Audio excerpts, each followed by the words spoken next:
month and spent more than $1 billion at Apple's App Store, the company announced this week, making it the most successful month in the App Store's history. So which mobile applications deserve your attention?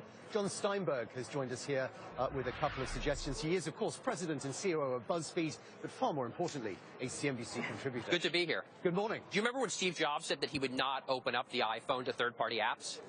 And now it's this juggernaut of a business. I mean, it's sort of amazing, right? The planet of the apps has finally arrived. Finally arrived. So wanted to talk about two apps today, the first being Jelly, which comes from Biz Stone, who's one of the founders of Twitter. It's sort of a visual question and answer platform where people can swipe through images and answer questions. Reminds me a bit, actually, of a company that Google bought 5 or 6 years ago called Aardvark, where people could dispatch questions to their friends, but noteworthy because Biz Stone is behind it. And what does it do?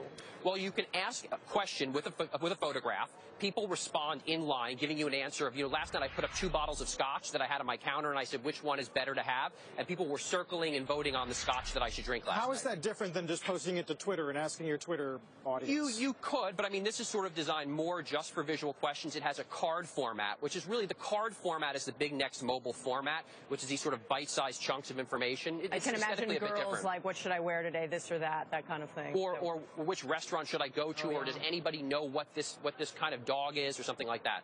Let's talk about the other app, which arguably is bigger and more groundbreaking in many ways, called WhatsApp. Yes, this is like the biggest secret that everybody is using, right?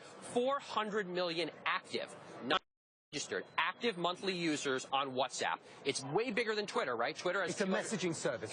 Yes, messaging. It's international in the main. Yes, it allows you to get away from text messaging charges. It's a huge social experience, and it makes a lot of money. After the first year, you pay 99 cents. If there are 400 million active on it now, some of those signed up in the past year, hundreds of millions in revenue. As soon as I saw the notes on this, it reminded me of when Carl launched his Twitter documentary, and he had a panel of Twitter devotees. Yes. And at the end of the panel session, he said to them, do you think we'll all be still using Twitter in 3 or 4 years? And there was a lot of sucking of air through teeth, and a lot of them weren't really sure that they would stay on Twitter. Yes. So is an app like this the undoing of Twitter, a quoted company? I think that any of these network externality apps, where more and more people make them more valuable, have the ability to subsume another.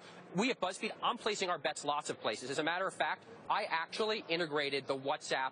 We did a deal as a team to integrate the WhatsApp button into every BuzzFeed page, so you can now share any BuzzFeed article right onto WhatsApp. We're placing our bets all over the place. But I'm not clear whether it detracts from Twitter or whether actually this is a social phenomenon that lifts all boats and they can all coincide quite happily and make money. I think they all want to go after Twitter. If you look at Line, which is a subsidiary of Naver, Naver in Japan, actually, they're talking about how they want to go after verified accounts and broadcast accounts as well. WeChat certainly wants to do that, which is part of Tencent, the huge giant Chinese internet company as well.